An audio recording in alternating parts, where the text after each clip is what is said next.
शहजादा खुर्रम बारिस्तान का शहजादा था। वह बड़ा बहादुर, नेक और गरीबों का हमदर्द था। यही वजह थी शहजादा रियाया में हर दिल अजीज था। लोग उसे बहुत चाहते थे। शहजादा जिस काम में हाथ डालता उसे अंजाम तक पहुंचाकर रहता। बादशाह अपने बेटे की इन खूबियों से बहुत खुश था। गोया कि वह इसका इकलौता बेटा था।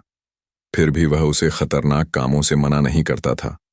बादशाह का कहना था, इंसान जब तक जे बहादुरों की तरह जिए और मरे तो इज्जत की मौत मरे, यानी जिंदा रहे तो गाजी और मरे तो शहीद शहजादे। खुर्रम को बागबानी का बहुत शौक था। उसने बाग में तरह तरह के रंग बिरंगे फूलों के पौधे लगा रखे थे। यही वजह थी। उसके बाग में बुलबुलें और कोयले बहुत थीं। इसके अलावा रंग बिरंगी तितलियां फूलों पर मंडलाती रहती थीं। बाग के फव्वारे रात दिन चलते रहते थे। कुछ पौधे तो ऐसे थे जिनकी खुशबू से सारा बाग महकता रहता। इसके अलावा इसे बादशाहों और शहजादों की तरह शिकार का भी शौक था। वह अक्सर दोस्तों के साथ दूरदराज के जंगलों में शिकार खेलने जाता और कभी खाली हाथ वापस न आता। इस तरह एक दिन वह अपने दोस्तों के साथ एक दूर दराज के जंगल की तरफ गया। इससे पहले वह कभी इस तरफ नहीं गया था। सुबह से लेकर वह लोग शिकार की तलाश में सरगर्दा रहे, मगर उन्हें कोई शिकार हाथ न लगा। यह लोग अपने साथ कुछ लेकर भी ना जाते, शिकार करके ही खाने पीने का बंदोबस्त करते थे। अब दोपहर हो गई थी और फिर अचानक इन लोगों की नजर हिरणों के एक समूह पर पड़ी। बस फिर क्या था, उन्होंने अपने घोड़े इन हिरणों के पीछे लगाए। हिरणे भी निहायत फुर्तीले थे। उन्होंने जब इन लोगों को पीछा करते हुए देखा तो वह लंबी लंबी कुलंछे भरते हुए और भी तेज हो गए। यह लोग भी कब पीछा छोड़ने वाले थे। उन्होंने भी घोड़ों को एड़े लगाना शुरू कर दी, जिससे घोड़ों ने भी अपनी रफ्तार तेज कर दी। सबसे आगे शहजादे खुर्रम का घोड़ा था। वह अपने साथियों से बहुत आगे निकल आया और फिर अचानक उसकी नजर आसमान की तरफ उठ गई। उसे सुनहरी परों वाली 2 कुंजें नजर आई। ऐसी खूबसूरत कुंजें उसने कभी नहीं देखी थी। उसने सोचा, इन कुंजों को तो इसके बाग के तालाब में होना चाहिए। और फिर वह हिरणों को छोड़कर इस तरफ हो लिया। जिधर वह कुंजें जा रही थी उसका ख्याल था, आखिर कहीं ना कहीं तो यह जमीन पर उतरेंगी और फिर वह उन्हें पकड़ने की कोशिश करेगा। और फिर इसी तरह घोड़े को दौड़ाते उन कुंजों का पीछा करते हुए शाम होने लगी। शहजादे को फिक्र हुई कि अगर यह इसी तरह उड़ती रही तो अंधेरा हो जाएगा, फिर इसके लिए कुंजों का पीछा करना नामुमकिन हो जाएगा।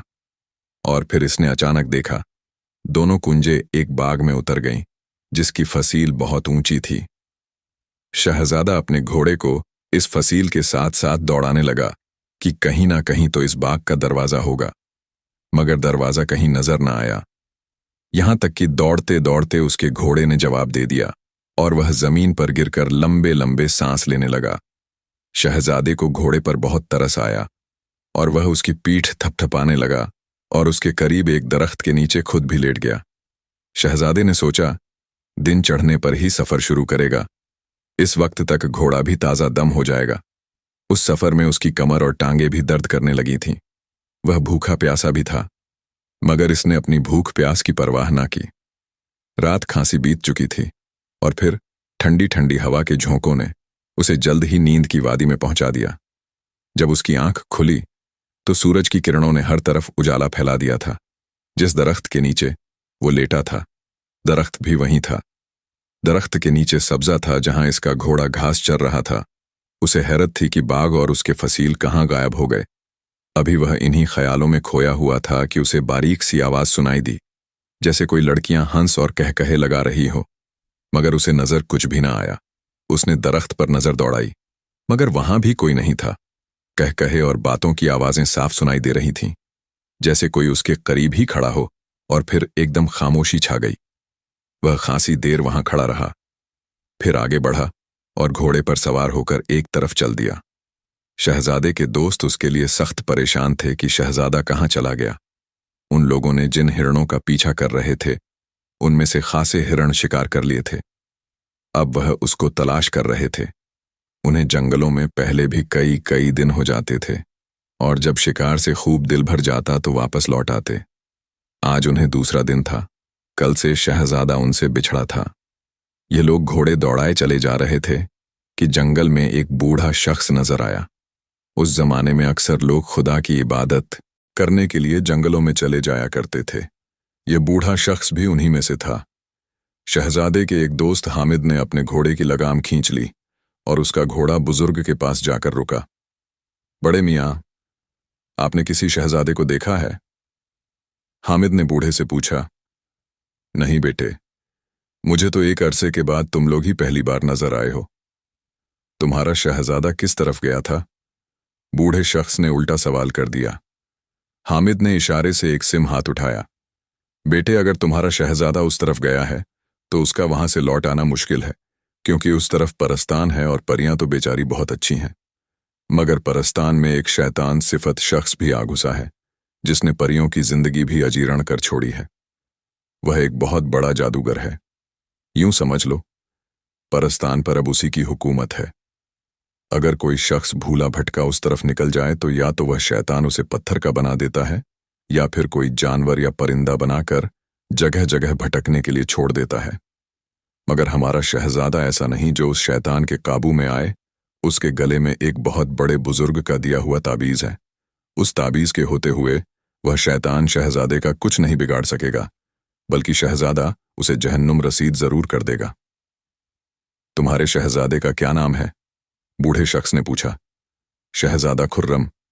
यह नाम सुनकर बूढ़ा शख्स सोच में पड़ गया और चंद लम्हों के बाद बोला, तुम सच कहते हो बेटे। उस शैतान की हलाकत इसी नाम के शहजादे के हाथों लिखी है। तुम अपने शहजादे के लिए फिक्रमंद ना हो। अगर वह परस्तान पहुंच गया है तो समझ लो उस शैतान की खैर नहीं। शहजादा परस्तान की मलका की मदद से उस शैतान को जहन्नुम रसीद कर देगा। उस बूढ़े शख्स की बात सुनकर हामिद अपने साथियों से मुखातिब हुआ और बोला, क्यों दोस्तों, क्या ख्याल है? हमें शहजादे का इंतजार करना चाहिए या हम लोग वापस लौट चलें? नहीं, हम लोग वापस नहीं जाएंगे, बल्कि आगे जाकर अगर शहजादा मिल गया तो उस शैतान को हलाक करने में शहजादे की मदद करेंगे। उसके बाकी साथियों ने जवाब दिया और फिर यह लोग उसी तरफ चल दिए जिस तरफ शहजादा खुर्रम गया था। यह लोग घोड़े दौड़ाते जा रहे थे और सामने से शहजादा खुर्रम आ रहा था। यह लोग आपस में मिलकर बहुत खुश हुए। शहजादे ने अपना हाल सुनाया और उसके साथियों ने अपने हालात बताए। आबिद ने शहजादे को उस बूढ़े शख्स की बातें भी बताईं। यह सुनकर शहजादा बड़ा हैरान हुआ और बोला, इसका मतलब है मैं परस्तान पहुंच गया था। जब भी वह बाग और उसकी दीवारें मेरी नजरों से ओझल हो गईं और उस दरख्त के करीब जिनके कहकहे और हंसी सुनाई दी थी वह परियां थीं, मगर मुझे तो वह जादूगर कहीं नजर नहीं आया। मेरे ख्याल में मुझे वापस चलना चाहिए और परस्तान जाकर परस्तान की मलका से मुलाकात करनी चाहिए ताकि मैं उसकी मदद कर सकूं। अब भी शहजादे जाके मुंह से यह अल्फाज निकले ही थे कि शहजादे को वहीं सुनहरी कूंचें उड़ती हुई एक तरफ जाती नजर आई। शहजादे ने अपने साथियों को वापस लौट जाने का कहा और अपने घोड़े को एक बार फिर इन कूंचों के पीछे लगा दिया जिस तरफ वह उड़ती जा रही थी। शहजादा भी अपने घोड़े को उसी तरफ भगाए ले जा रहा था। शहजादे की नजरें उनकी तरफ बराबर लगी हुई थी कि अचानक शहजादा क्या देखता है। वह कूंचे परियों का रूप धारे हुए एक मुकाम पर उतर गई। शहजादे ने उनके करीब पहुंचकर घोड़े की लगाम खींच ली और घोड़े के रुकते ही वह नीचे उतरा, परियों की तरफ बढ़ा। परियां उसे देखकर मुस्कुरा रही थीं। जब वह उनके करीब पहुंचा तो उनमें से एक परी बोली, शहजादे तुम फौरन वापस चले जाओ। अगर इस शैतान जादूगर को तुम्हारे बारे में पता चल गया तो तुम्हारे लिए बहुत बुरा होगा। ए परियों, शायद तुम लोगों को पता नहीं मेरा नाम खुर्रम है और मुझे पता चला है वह शैतान मेरे ही हाथों जहन्नुम रसीद होगा। यह सुनकर वह परियां चौंक पड़ी और उनमें से एक बोली, शहजादे हमें माफ कर दो। हमें मालूम नहीं था कि तुम शहजादे खुर्रम हो। हमने जब तुम्हें शहजादों वाले लिबास में देखा तो समझी तुम किसी मुल्क के शहजादे हो। हमारी मां परस्तान की मलका से पता चला था कि एक दिन बहरस्तान का शहजादा आएगा जिसका नाम खुर्रम होगा। हमारी धरती को वहीं इस शैतान से पाक करेगा। उसके साथ ही दूसरी परी बोली, शहजादे तुम हमारे साथ हमारी मां से मिलने चलो, वो तुमसे मिलकर बहुत खुश होगी। शहजादा फौरन तैयार हो गया। उस पर एक परी ने ताली बजाई तो फौरन ही उनके सामने उड़ने वाला तख्त नमूदार हो गया। परियों ने शहजादे को तख्त पर सवार किया और तख्त लिए हुए परस्तान की मलका के महल की तरफ चल दिया। फिर चंद ही लम्हों बाद वह तख्त परस्तान की मलका के महल के बाग में जा उतरा। दोनों परियां जो परस्तान की शहजादियां थीं, उसके साथ अपनी मां के महल की तरफ चल दीं। वहां पहुंची तो परस्तान की मलका को परेशानी के आलम में टहलते हुए देखा। परस्तान की मलका की नजर भी उन पर पड़ गई। वह अपनी बेटियों से मुखातिब होकर बोली, सायरा और तारा, ये कौन आदमजाद है जिसे तुम मेरे महल में ले आई हो? अम्मी हुजूर, पहले आप यह बताएं कि आप इतनी परेशान क्यों हैं? तारा बोली, पहले तुम यह बताओ कि यह नौजवान आदमजाद कौन है? परस्तान की मलका ने पूछा, अम्मी हुजूर, ये बहारस्तान का शहजादा खुर्रम है। सायरा परी ने कहा। इतना सुनना था कि मलका का चेहरा हशाश बशाश हो गया और वह शहजादे खुर्रम से मुखातिब होकर बोली, शहजादे खुर्रम, मैं तुम्हें परस्तान में खुशामदीद कहती हूं। तुम्हारे आने से मेरी तमाम परेशानियां दूर हो गईं। तुम्हें मेरी बेटियों ने बता तो दिया ही होगा कि हमारे इलाके में एक शैतान जादूगर ने डेरे जमा रखे हैं और वह हमारी रियाया पर बहुत जुल्म उठाता है। अभी थोड़ी देर पहले उसने पैगाम भेजा है कि वह मेरी इस बेटी तारा से शादी करना चाहता है, इसलिए मैं परेशान थी। उसने मुझसे आज ही जवाब तलब किया है कि वह कब बारात लेकर आए। ए मलका, आप फिक्र ना करें, ने इस बात का जवाब लेकर मैं उसके पास जाऊंगा। शहजादे खुर्रम ने कहा, शहजादे, मैं जानती हूं उस शैतान का खात्मा तुम्हारे ही हाथों होगा। मैं अपने कुछ परिजात तुम्हारे साथ रवाना कर रही हूं जो उस शैतान का अड्डा जानते हैं। परस्तान की मलका ने कहा और फिर उसने ताली बजाई, जिसके साथ ही 2 परिजात हाजिर हो गए और हाथ बांधकर खड़े हो गए। मलका बोली, तुम लोग शहजादे खुर्रम को शैतान जादूगर के पास लेकर जाओ। उसकी बात का जाकर यही उसे जवाब देगा। दोनों परिजात शहजादे को लेकर महल से निकले और उड़न खटोले पर सवार होकर उस जादूगर के महल की तरफ चल दिए और चंद लम्हों बाद उड़न खटोला उस शैतान के महल पर जा उतरा। शैतान जादूगर अपने चेले चपाटों के साथ महफिल जमाए बैठा था। वो बहुत खुश था। उसका ख्याल था परस्तान की मलका अपनी छोटी बेटी तारा की शादी उससे जरूर कर देगी। और फिर जैसे ही उसकी नजर शहजादे खुर्रम पर पड़ी, जिसके साथ 2 परिजात भी थे, तो उसे बहुत हैरत हुई। मगर वह परिजादों से मुखातिब हुआ, क्यों परिजादों, अपनी मलका का क्या पैगाम लाए हो? परिजादों ने तो कोई जवाब ना दिया। शहजादा खुर्रम बोला, ऐ शैतान, तुमने कभी अपनी शक्ल आईने में देखी है जो परियों से शादी करने का ख्वाब देख रहे हो? शहजादे की बात सुनकर वो शैतान गजबनाक होकर उठ खड़ा हुआ और गरजदार आवाज में बोला, कौन हो तुम और परस्तान में आने की तुम्हारी जुर्रत कैसे हुई? परस्तान तुम्हारे बाप का है जो मुझसे यूं पूछ रहे हो? देखते नहीं हो परस्तान की मलका के 2 परिजादान मेरे साथ हैं। मैं मलका का मेहमान हूं और तुझे नसीहत करने आया हूं। आइंदा परस्तान की मलका को तंग करने की कोशिश ना करना, वरना पछताओगे। शहजादे ने गर्म होते हुए कहा। अच्छा, तो मलका ने तुझे अपनी मदद के लिए बुला लिया। एक आदमजात को वह जानती भी है। मुझसे तो जिन और देव भी डरते हैं, मेरी खुद के सामने तो वह भी बेबस है। फिर तुझ जैसे शख्स को तो मैं चींटियों की तरह मसल कर रख सकता हूं। तू मलका की तरफ से आया है, इसीलिए छोड़ता हूं। जा और जाकर मलका को बता दे, अपनी बेटी की शादी मुझसे 1 हफ्ते के अंदर अंदर कर दे, वरना सारे परस्तान को कब्रिस्तान बनाकर रख दूंगा। परस्तान के शैतान ने गुस्से में मुट्ठियां भीते हुए कहा, ओ मर्दूद, शायद तुझे यह मालूम नहीं कि तेरे सामने कौन खड़ा है। मैं बाहरस्तान का शहजादा खुर्रम हूं और तेरी मौत मेरे ही हाथों लिखी है। मैं तुझसे एक बार फिर कहता हूं कि अपनी शरारतों से बाज आ जाओ, वरना तू देख लेगा मैं तेरा क्या हश्र करता हूं। यह कहकर शहजादा परिजादों के साथ वापस चला गया। परस्तान के शैतान का गुस्सा खौफ में तब्दील हो चुका था। उसे यह इल्म हो चुका था कि उसकी तबाही खुर्रम नाम के एक शहजादे के हाथों होगी। अब तक वह परस्तान पर हुक्मरान ना होने के बावजूद हुकूमत कर रहा था। वो जो चाहा करता था, जिस पर चाहता जुल्म ढा, जिसको चाहे उठाकर ले जाता। शहजादे के जाने के बाद वह एक चिल्ले में बैठ गया ताकि अपनी कुत में इजाफा कर सके। उधर शहजादा खुर्रम परस्तान की मलका का मेहमान बन चुका था। इन परजादों ने जो शहजादे के हमराज शैतान के पास गए थे, उन्होंने आकर अपनी मलका को वह तमाम गुफ्तगू सुनाई जो इन दोनों के दरमियान हुई थी। मलका बहुत खुश थी कि परस्तान को निजात दिलाने वाला बंदा परस्तान में आ चुका है। इस तरह दिन पर दिन गुजरते गए। 1 हफ्ते से ज्यादा के दिन गुजर चुके थे। यानी उस शैतान ने जो परस्तान की मलका को धमकी दी थी कि 1 हफ्ते के अंदर अंदर वह अपनी बेटी की शादी उससे कर दे, वरना वह परस्तान को कब्रिस्तान में तब्दील कर देगा। वह वक्त गुजर चुका था और उस शैतान की तरफ से कोई कार्रवाई न हुई, बल्कि वह शहजादा परस्तान की मलका का मेहमान था। उसे परस्तान में हर जगह घूमने फिरने की इजाजत थी, बल्कि कई परिजाद उसकी खिदमत पर मामूर थे। परस्तान आखिर परस्तान था। वहां की हर चीज इंसानों की बस्तियों से मुख्तलिफ और हैरानकुन थी। परस्तान की खास बात यह थी कि वह इंसानों की नजरों से ओझल रहता था। अगर परस्तान का कोई वासी चाहता तो वह इंसानों पर परस्तान को जाहिर कर देता। परस्तान का इलाका बहुत ही खूबसूरत था। जहां शहजादा जाता वह बहुत महसूस होता। एक दिन शहजादा घूमता फिरता उस कुएं के करीब जा पहुंचा। उसने देखा कुएं के गिर्द आग भड़क रही है। उसे पता चल गया वह शैतान इसी कुएं में है। उसने सोचा आगे बढ़कर वह कुएं में कैसे झांके, क्योंकि आग का काम तो जलाना होता है। अभी वह यह सोच ही रहा था कि उसे एक महीन सी आवाज सुनाई दी, शहजादे, यह जादू है, नजर का धोखा।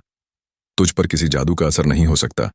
बेधड़क आगे बढ़ो, यह आग तुम्हारा कुछ नहीं बिगाड़ सकेगी। आवाज किसी बुजुर्ग की थी, जिसे सुनकर शहजादा मुतमईन हो गया और बेधड़क आग में से गुजरकर कुएं की मंडेर पर जा खड़ा हुआ और नीचे झांकने लगा। कुएं का पानी खुश था और वह शैतान चौकड़ी मारे बैठा, आंखें बंद किए।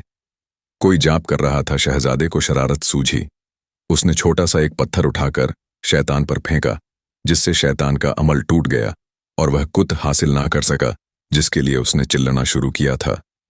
शैतान ने फौरन ऊपर देखा और शहजादे को देखते ही घबराकर उठ खड़ा हुआ और धुआं बनकर कुएं से बाहर निकल आया। और शहजादे के रूबरू होते ही वह असल रूप में वापस आ गया और अपने खौफ पर काबू पाते हुए बोला, शहजादे, तुम क्या चाहते हो? मेरे पीछे हाथ धोकर क्यों पड़े हो? मैं यह चाहता हूं तुम परस्तान छोड़कर कहीं और चले जाओ, और अगर मैं ऐसा ना करूं तो फिर तुम्हें मुझसे मुकाबला करना होगा। अच्छा शहजादे, अगर तुम यही चाहते हो तो तैयार हो जाओ। मेरा जो कुछ बिगाड़ सकते हो बिगाड़ कर दिखाओ। मैं तुमसे डरने वाला नहीं। यह सुनते ही शहजादे ने मयान में से तलवार निकाली। जादूगर शैतान ने जो यह देखा तो उसने एक मंत्र पढ़ा, जिसके साथ ही एक देव नमूदार हुआ। शैतान ने उसे शहजादे से मुकाबले का हुक्म दिया। देव उसका गुलाम था।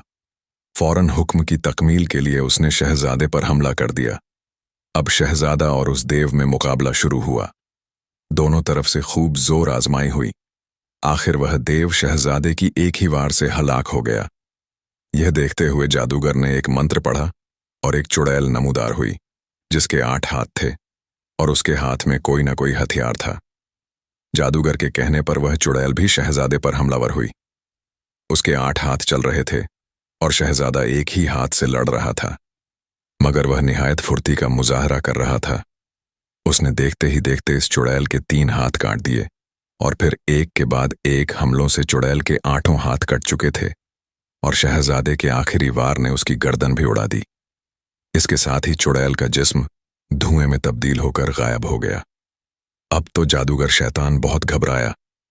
वह समझ गया अब शहजादा उसे जिंदा नहीं छोड़ेगा, क्योंकि उसे मालूम था कि उसकी मौत शहजादे खुर्रम के हाथों ही होगी।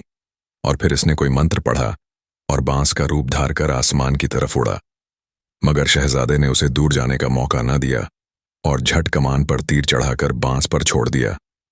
तीर निशाने पर लगा और वह कलाबाजियां खाता हुआ जमीन पर आकर गिरा, और जमीन पर गिरते ही वह शैतान इंसानी रूप में आ गया, मगर अब उसका जिस्म मुर्दा पड़ा था।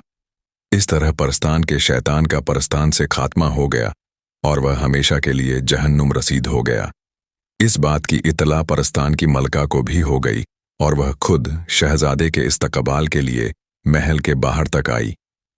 शहजादा कुछ दिन और परस्तान में रहा और फिर मलका से इजाजत लेकर अपने वतन के लिए रवाना हुआ। वह घोड़े पर मंजिलें तय करता हुआ चला जा रहा था। उसका ख्याल था कि उसके साथी वापस चले गए होंगे, मगर रास्ते में उसे एक पड़ाव नजर आया। वह पहचान गया, यहां उसके साथी ठहरे हुए हैं, और फिर यह उनसे जा मिला। और फिर इसने आबिद और दूसरे साथियों को तमाम वाकयात सुनाए, जिन्हें सुनकर उसके साथी बहुत खुश हुए। और फिर यह लोग वापस हुए, और फिर जैसे ही शहजादा महल में दाखिल हुआ, इसने देखा कई परिजात इससे पहले वहां पहुंच चुके थे। परस्तान की मलका ने शहजादे के बाप से शहजादे का रिश्ता मांगा। शहजादे का बाप शहजादे का इंतजार कर रहा था, और जब शहजादा अपने बाप से मिला तो उसने तमाम वाक्य अपने बाप को कह सुनाया। इस पर इसके वालिद ने उससे पूछा कि अगर उसकी शादी परस्तान की शहजादी तारा से कर दी जाए तो क्या उसे यह रिश्ता कबूल है। शहजादे ने शर्माते हुए रजामंदी का इजहार कर दिया, और फिर उसकी शादी बड़ी धूमधाम से परस्तान की शहजादी तारा से हो गई, और वह सब हंसी खुशी रहने लगे। किसी वक्त की बात है, एक आलीशान सल्तनत में एक हसीन और मगरूर शहजादी रहती थी, जिसका नाम था महानूर। महानूर का हुस्न ऐसा था कि चांद भी उससे जलता और सितारे भी उसके आगे फीके लगते। उसके बाल काले बादल जैसे लहराते, आंखें जामुनी रात जैसी गहरी, और मिजाज बेहद मगरूर। वो अपनी खूबसूरती पर इतना नाज करती थी कि उसे किसी इंसान की तारीफ भी पसंद न आती। हर तरफ उसके हुस्न के चर्चे थे, लेकिन लोग उसके गुरूर और तासुब से खौफजदा भी रहते थे। उसके महल में सोने के झूले, जड़ाऊ शीशे और नायाब परिंदे थे। हर रोज राजकुमार उसके हाथ मांगने आते, मगर महनूर एक झलक देखकर ही उन्हें ठुकरा देती। वह कहती, मेरा हमसफर कोई आम इंसान नहीं हो सकता, उसे मेरे बराबर का होना पड़ेगा, हुस्न में, ताकत में और दिलेरी में। इसी सल्तनत के किनारे एक घना जंगल था। लोगों ने सुना था वहां एक खौफनाक शेर रहता है जो रातों को चीखता है मानो कोई इंसानी सिसकियां हों।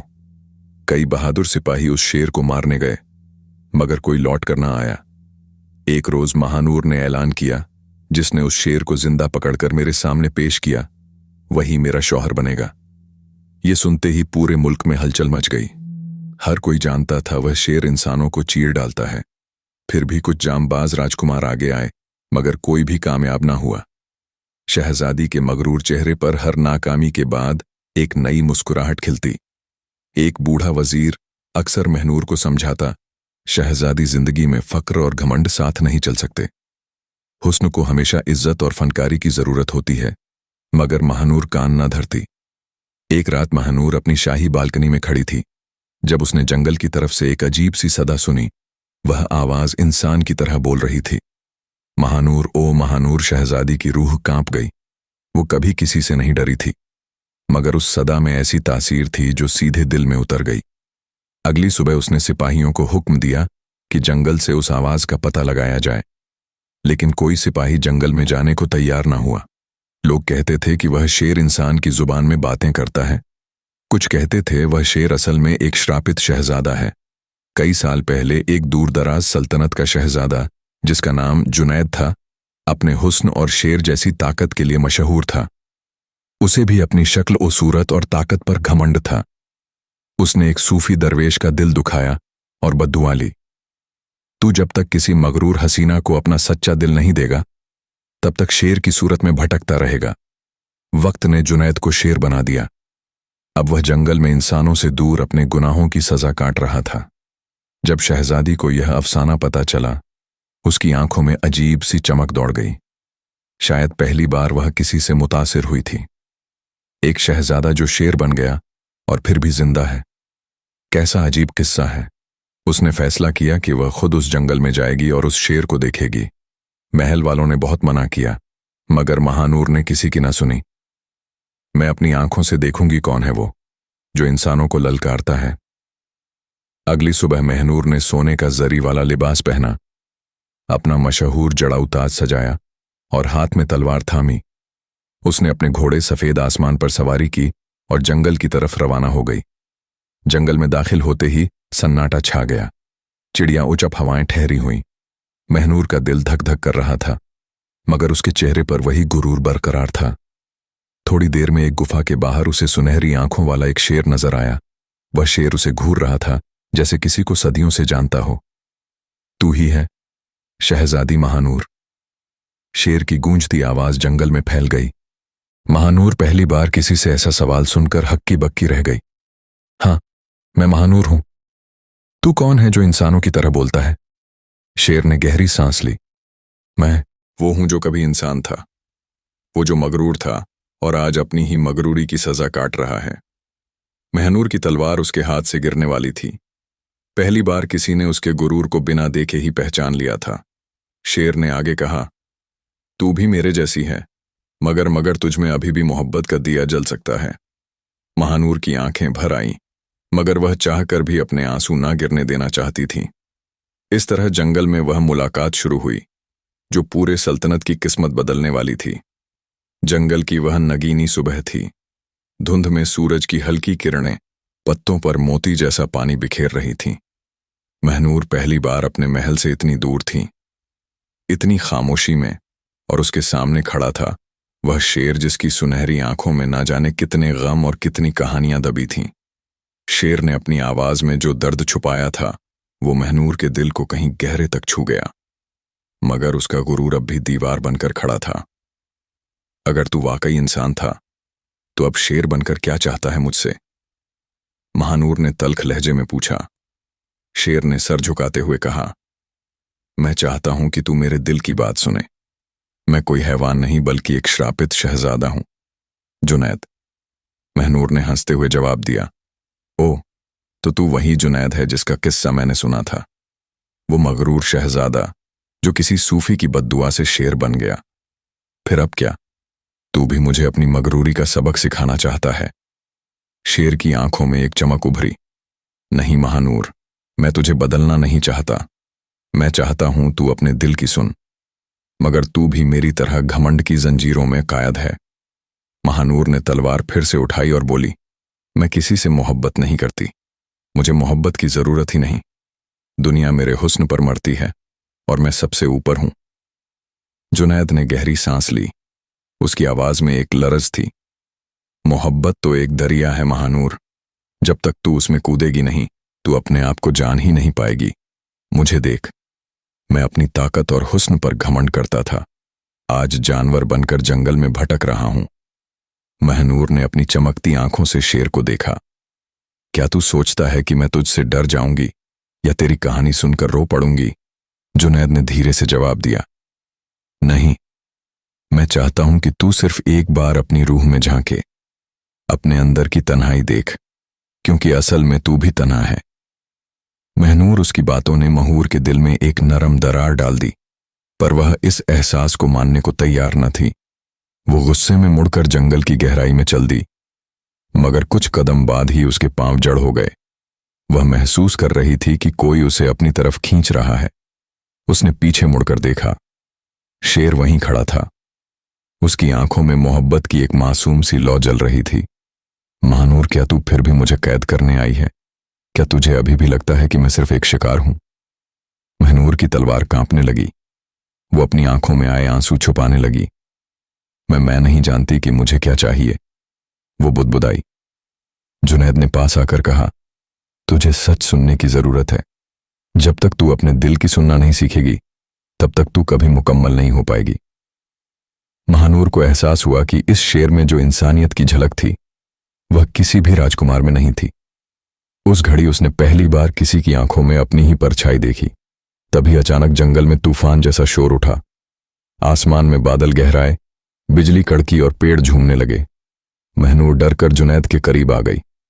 यह क्या हो रहा है? महनूर ने घबराकर पूछा। जुनैद ने आंखें बंद करके कहा, यह मेरे श्राप का इशारा है। अगर तूने सच्चे दिल से मुझे अपनाया तो मैं फिर से इंसान बन सकता हूं, और अगर तू चली गई तो मैं हमेशा के लिए शेर बन जाऊंगा। महानूर के दिल में एक जंग छिड़ गई। एक तरफ उसका घमंड, उसका मगरूर दिल, और दूसरी तरफ जुनैद की मोहब्बत और दर्द। मैं कैसे यकीन करूं? महानूर की आवाज कांप रही थी। जुनैद ने जवाब दिया, यकीन मोहब्बत का पहला कदम होता है। मगरूरी तो सिर्फ पर्दा है जो दिल को कमजोर कर देता है। महनूर के आंसू अब बहने लगे थे। उसने कभी किसी को अपना दर्द नहीं दिखाया था, मगर आज जंगल के इस शेर के सामने वो टूट गई। तू मेरे जैसा ही है जुनैद, मगर तू मुझसे पहले समझ गया कि घमंड क्या चीज है, महानूर ने आहिस्ता कहा। शेर ने उसके आंसू अपनी बड़ी नरम सी जंघा पर गिरते देखे और धीरे से सिर झुकाया। वह समझ गया कि महानूर का दिल अब दरक रहा है। महानूर ने अपना ताज उतारकर फेंक दिया। वो ताज जो उसका गुरूर था आज जमीन पर गिर पड़ा। मुझे सिखा मोहब्बत क्या होती है।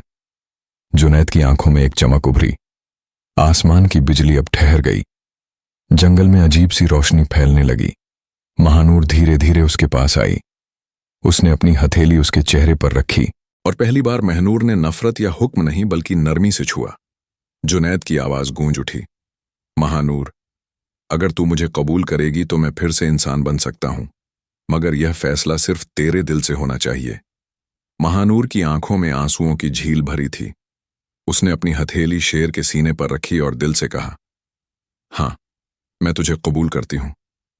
अचानक जंगल में तेज रोशनी हुई, बिजली चमकी और एक झनकार सी गूंज उठी। शेर की शक्ल धीरे धीरे बदलने लगी। महनूर की आंखें हैरानी से खुली रह गईं। जैसे ही महनूर ने जुनैद को दिल से कबूल किया, जंगल में एक नूरानी रोशनी फैल गई। पेड़ों की शाखें झूमने लगीं, फूल अचानक खिल उठे और हवाओं में एक सुरीला साज गूंजने लगा। महनूर ने अपनी आंखें खोलीं तो देखा कि शेर की जगह एक कद आवर, बहादुर और हसीन नौजवान खड़ा था। उसकी आंखों में वही सुनहरी चमक थी, मगर अब उसमें इंसानियत की पूरी झलक थी। उसका चेहरा जैसे किसी फरिश्ते की तरह रोशन था। जुनैद ने महानूर की तरफ बढ़ते हुए कहा, महानूर, तूने मुझे मेरी असली शक्ल वापस दी है। मैं फिर से वही शहजादा हूं, मगर इस बार घमंड से नहीं बल्कि मोहब्बत से भरा हुआ। महानूर की आंखों में आंसू छलक पड़े। तू सच में इंसान बन गया? जुनैद ने मुस्कुराते हुए उसके आंसू पोंछे। हां, और यह सब तेरी वजह से हुआ, मगर मेरी असल आजमाइश अब शुरू होती है। महनूर ने हैरानी से पूछा, कैसी आजमाइश? जुनैद ने आहिस्ता से कहा, मोहब्बत सिर्फ कबूल करने का नाम नहीं, उसे निभाना सबसे बड़ा इम्तिहान है। जब तूने मुझे कबूल किया, तब से हमारा सफर शुरू हुआ है। अब हमें सबको दिखाना होगा कि मोहब्बत घमंड से बड़ी होती है। महनूर ने पहली बार अपने दिल को इतना हल्का महसूस किया। वह समझने लगी कि उसकी मगरूरी ने उसे कितना तन्हा कर दिया था। मगर तभी जंगल की एक परछाई में हलचल हुई। एक बूढ़ा दरवेश, जिसके चेहरे पर रोशनी और आंखों में अनगिनत राज छुपे थे, अचानक सामने आ गया। जुनैद, मेरी बद्दुआ से तूने सबक लिया, मगर यह कहानी यहीं खत्म नहीं होती। महनूर ने डरते हुए दरवेश को देखा। ये कौन है? जुनैद ने सिर झुकाते हुए कहा, यह वही दरवेश है जिसने मुझे श्राप दिया था। दरवेश ने गहरी आवाज में कहा, तुम दोनों ने अपनी मगरूरी छोड़ दी, मगर मोहब्बत की राह में अब भी कांटे हैं। जब तक तुम्हारी मोहब्बत को आग के दरिया से नहीं गुजारा जाएगा, यह मुकम्मल नहीं होगी। महनूर ने कांपती आवाज में पूछा, क्या मतलब है आपका? दरवेश ने आसमान की तरफ इशारा किया।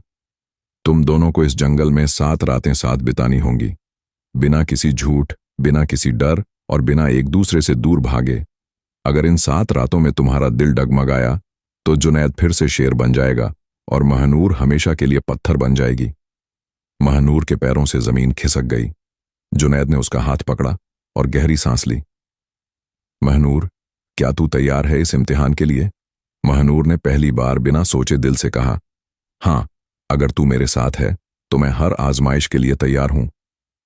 पहली रात आई। जंगल में ठंडी हवाएं चल रही थीं, मगर दोनों ने एक दूसरे का हाथ थाम रखा था।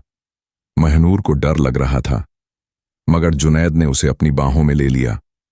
उस रात उन्होंने आसमान के तारों को गिना और अपने दिल के जख्मों की कहानी एक दूसरे को सुनाई। दूसरी रात एक भयानक तूफान आया। पेड़ गिरने लगे, बिजली कड़कने लगी। महानूर कांपते हुए जुनैद से लिपट गई। अगर तू ना होता तो मैं कब की हार मान चुकी होती, महानूर ने सिसकते हुए कहा।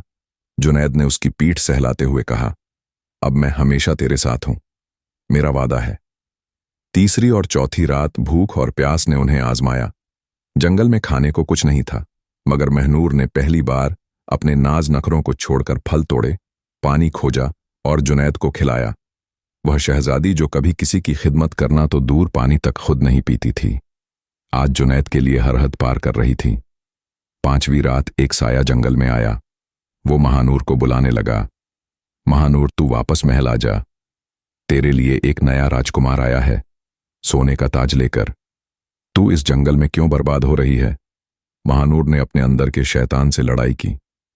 उसने सोचा, क्या सच में मुझे वापस लौट जाना चाहिए? महल, ताज, दौलत सब छोड़ देना चाहिए? मगर फिर जुनैद की आंखों में झांक कर उसने कहा, मैं अब महल की नहीं, सिर्फ तेरी हूं। छठवीं रात दरवेश फिर आया और बोला, अभी भी वक्त है। अगर तू चाहती है तो जुनेद को छोड़कर चली जा, तेरी मगरूरी वापस आ जाएगी। महनूर ने झुककर दरवेश के सामने कहा, मुझे अब मगरूरी नहीं चाहिए।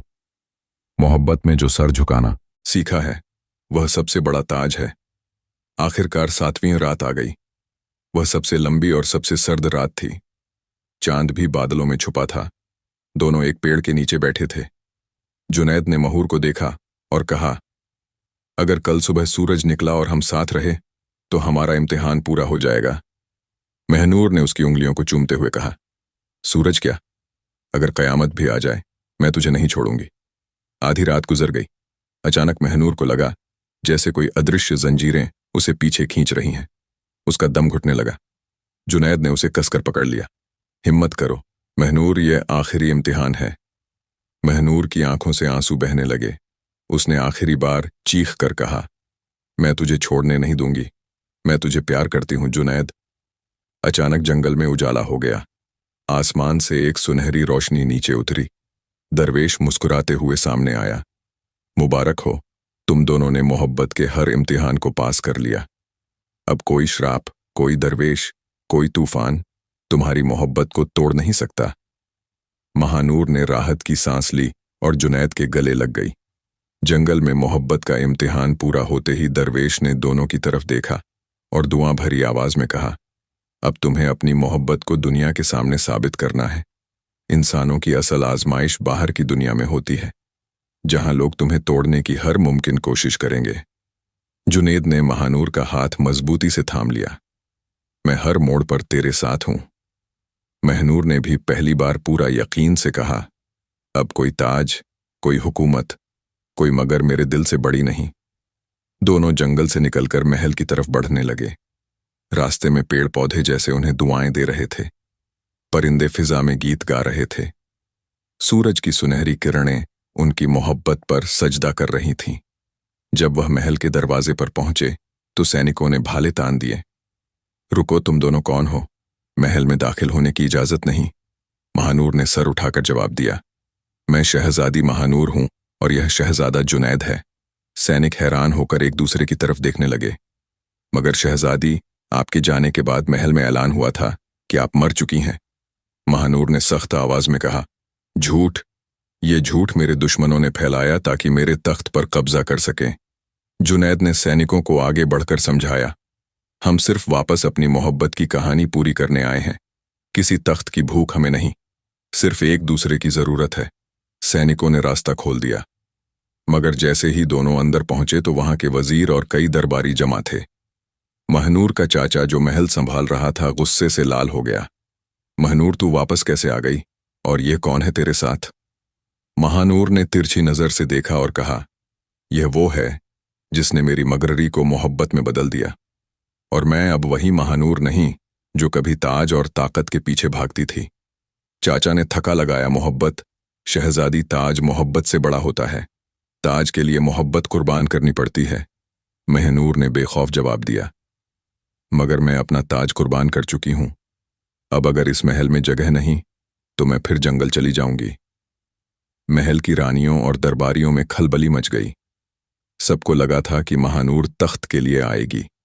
किसी ने सोचा भी नहीं था कि वह मोहब्बत को ताज से ऊपर रखेगी।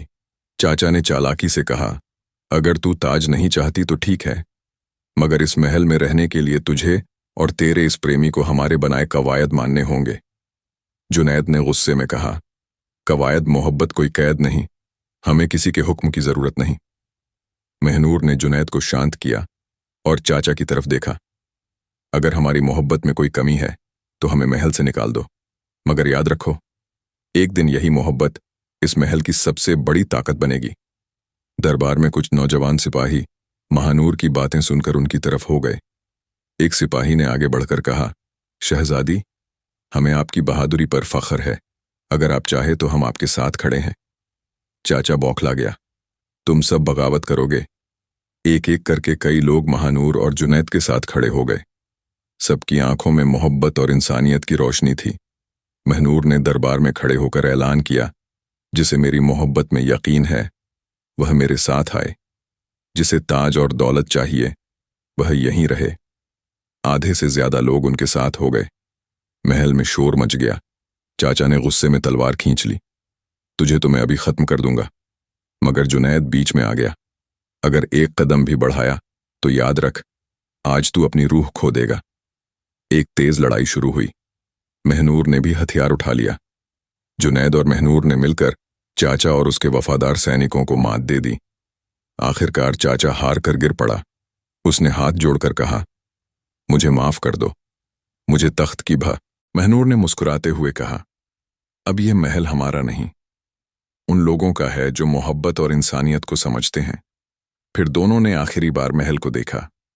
वहां खड़े लोगों की आंखों में इज्जत और मोहब्बत की चमक थी। वह जान चुके थे कि असल तख्त दिल में होता है। महनूर और जुनैद हाथ में हाथ डालकर महल से निकल गए। सूरज की पहली किरण उनके कदमों को चूम रही थी। महनूर और जुनैद महल की दहलीज पार करके उस घने चमकते जंगल में वापस पांव रखे जहां उनकी मोहब्बत ने पनाह ली थी। हवा में गजब की ताजगी थी। पत्तों पर ओस की बूंदें मोती जैसी चमक रही थीं और चारों तरफ पक्षियों की कलरव का जश्न था, मानो जंगल खुद ही उनका स्वागत कर रहा हो। जुनैद ने महानूर का हाथ उसी निश्चय के साथ थामा जैसे जिंदगी भर का साथ हो। ये जंगल अब सिर्फ हमारा है। यहां हम अपनी रियासत बसाएंगे, मोहब्बत, इंसानियत और वफा की रियासत। उसने जज्बात से कहा। महानूर की आंखों में नूर था। पूरी दुनिया की चमक उसके चेहरे पर थी। जब हम दोनों दिल से जुड़े हों तो ना जंगल एक कैद है, ना महल कोई चुभन। सब कुछ हमारी मोहब्बत की कयामत है। उसने मुस्कुराकर कहा। पहले कुछ दिन उन्होंने सिर्फ एक दूसरे की कंपन और जंगल की आवाजों में बिताए। उन्होंने वहीं पुराना तालाब चुना जहां जब सूरज से भिजा आसमान दर्पण बनकर उतरता था। उन्होंने ठानी कि वह जंगल उनकी अपनी दुनिया होगी, जहां न कोई ताज होगा, न कोई राजमहल, न कोई दरबार, सिर्फ वह और उनकी मोहब्बत। उस जगह को सजाने के लिए महानूर ने पेड़ों की डालियों को मोमबत्तियों से सजाया, झील के आसपास जंगली फूलों की क्या बनाई और एक छोटी सी लकड़ी की बेंच रखी। जुनैद ने बारिश का पानी इकट्ठा करके तालाब का पानी साफ किया और साथ ही आम और बेर के पेड़ों की नींव रखी। उनकी जिंदगी बिल्कुल नए रंगों में खिल उठी। बेमिसाल खुशियां भी आईं, खूबियां भी, और आपस में मामूली झगड़ों की मिठास भी, जैसे लड़की लड़के की शुरुआत में होती है, मगर हर मुश्किल घड़ी में उनका प्यार उन्हें मजबूत बनाता। एक रविवार की सुबह जब सूरज की पहली किरण आई, जंगल में एक अजनबी दिखाई दिया। वह उसी वजीर का नौकर था जिसे चाचा ने भेजा था। उसने बड़ी तहजीब से हाथ जोड़कर कहा, शहजादी, महानूर शहजादा जुनैद साहब, मेरे मालिक आपके चाचा ने मुझे भेजा है। वे चाहते हैं कि आप वापसी कर लें। महानूर ने नरमी से पूछा, और वह हमसे क्या चाहते हैं? नौकर ने जवाब दिया, उनका कहना है कि अगर आप वापस नहीं आते तो महल पर बड़ी मुश्किलें आएंगी। दरबार कुछ बगावत सोच रहा है। कुछ लड़कियां और राजकुमारी के हिमायती हो गए हैं। महनूर ने चुपचाप जुनैद का हाथ थामा। जुनैद ने समझाया, हमारी मोहब्बत उन्हीं लोगों के लिए मिसाल बनेगी जो हमारे पीछे बगावत के नाम पर इकट्ठा हो रहे हैं। अगर हम लौटें और उन्हें दिखाएं कि प्यार ही हुकूमत का सच्चा अड्डा है तो सब कुछ बदल सकता है। महनूर ने आंखें बंद करके जवाब दिया, तुम ठीक कहते हो, मोहब्बत की महक हर दिल तक पहुंचेगी। अगले दिन दोनों लौटे महल। पूरे जंगल को एक जुलूस बनाकर उन्होंने लोगों ने तालाब के फूल, मोमबत्तियां, पकवान, अखबारों पर जंगल की तस्वीरें भेजीं। जंगल महल से ज्यादा खूबसूरत नहीं, मगर साफ और सच्चा था।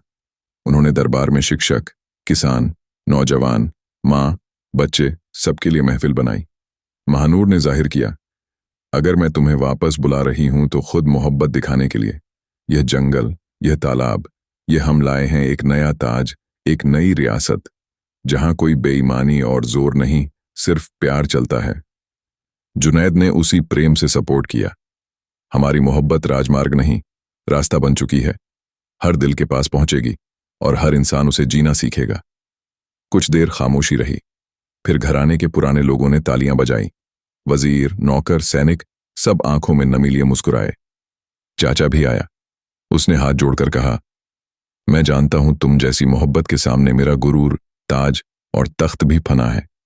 तुम सचमुच ही रानी हो जो जंगल से महफिल तक प्रेम के दीपक जला सकती हो। मुझे अफसोस है। महनूर ने हाथ फैलाया।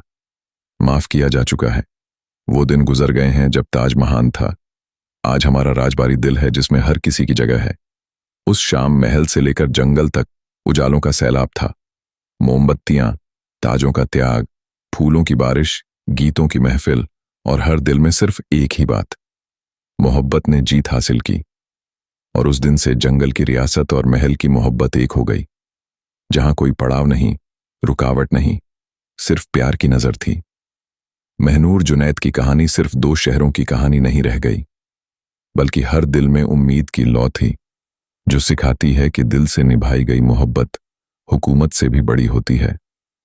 तो प्यारे दोस्तों, यह थी हमारी आज की कहानी।